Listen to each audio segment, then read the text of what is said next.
নলবাৰীত ৩১ নম্বৰ ৰাষ্ট্ৰীয় ঘাইপথৰ হৰিপুৰত ৰাতিপুৱা সংঘটিত হয় এক ভয়ানক পথ দুৰ্ঘটনা। বৰমা দিশৰ পৰা আহি থকা AS16L1201 নম্বৰৰ বলেৰো গাড়ীখনে হৰিপুৰ চুক অতিক্ৰম কৰাৰ লগে লগে ঘাইপথৰ পৰা তীব্ৰ বেগত নামি যোৱাৰ ফলত স্থানীয় দুগৰাকী মহিলাক বলেৰো বাহনখনে খুন্দিয়ায়। দুৰ্ঘটনাত অতি গুৰুতৰভাৱে আঘাতপ্ৰাপ্ত হোৱা মহিলা দুগৰাকীক সংকটজনক অৱস্থাত স্থানীয় লোকৰ সহযোগত চিকিৎসালয়লৈ প্ৰেৰণ কৰা হয়। আজি ৰাতিপুৱা প্ৰণীতা ডেকা নামৰ ৩৫ বছৰীয়া মহিলাগৰাকীয়ে নিজ সন্তানক স্কুললৈ পঠোৱাৰ বাবে আগবঢ়াই দি ঘৰলৈ উভতাৰ লগে লগে প্ৰণীতা ডেকাৰ লগতে আন এগৰাকী মহিলাক তীব্ৰ বেগেৰে আহি থকা বলেৰো বাহনখনে খুন্দিওৱাত মহিলা দুগৰাকী বহু দূৰত ছিটিকি পৰে। দুৰ্ঘটনাৰ পিছত নলবাৰী যান বাহন আৰক্ষী ঘটনাস্থলীত উপস্থিত হয়।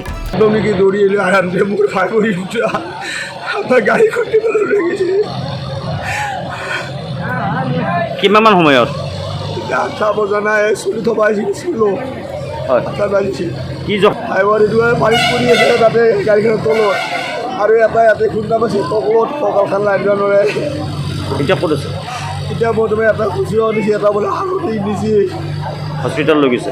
এই সৰু ভাইভনীটোৰ সৰুটো মোৰ ভাই নাই তেওঁ বিধৱা ল'ৰা এটা মাত্ৰ হয় গাড়ী ভিতৰত গাড়ী আৰু এই গাড়ী থকা মানুহ লৈ গৈছে গাড়ী আহি পেলাই হয় বাগৰি গৈছে লগত আছে তাই খুন্দা পাইছে ট্ৰাক এখনে মাৰা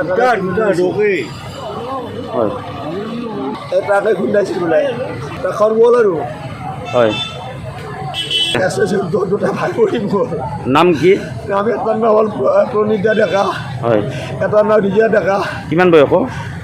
কিমান মানুহ 40-50 আনা কিবা বয়সৰ হ'ব হয় 40-50 বয়সৰ হ'ব গুজৰ অৱস্থাত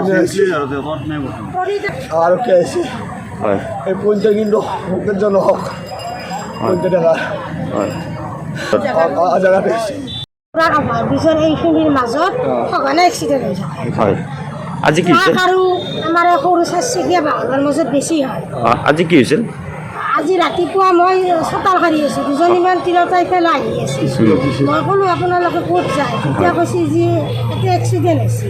লগে লগে মই আহি যি চাওঁ সোধাত ক'লাক যে আমাৰ দুজনী ভাই বোৱাৰী দাদাই ক'লাক যে আমাৰ প্ৰণীতা আৰু আমাৰ ৰীতা দুয়োৰে এক্সিডেণ্ট হৈছে। প্ৰণীতা গাড়ীখনে ৰাস্তাৰ পৰা আহি প্ৰায় 50 মিটাৰমান দূৰত লাগি চচাই লৈ গৈছে। যাই পানীত পৰি আছে তেওঁ অচেতন অৱস্থা।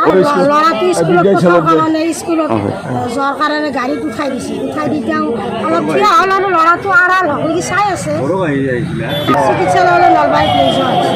এতিয়া কুচুমত ভৰ্তি কৰা বুলি শুনিলোঁ, কিন্তু তাত বোলে হেৰি নাই অক্সিজেন আৰু ICU ৰুমৰ অলপ অভাৱ। সেইকাৰণে এতিয়া কোনখনত মিলা সেই কথাটো গম পোৱা নাই। নলবাৰীৰ পৰা মেৰাজুল হুছেইন কাজিৰ ৰিপৰ্ট DA 365।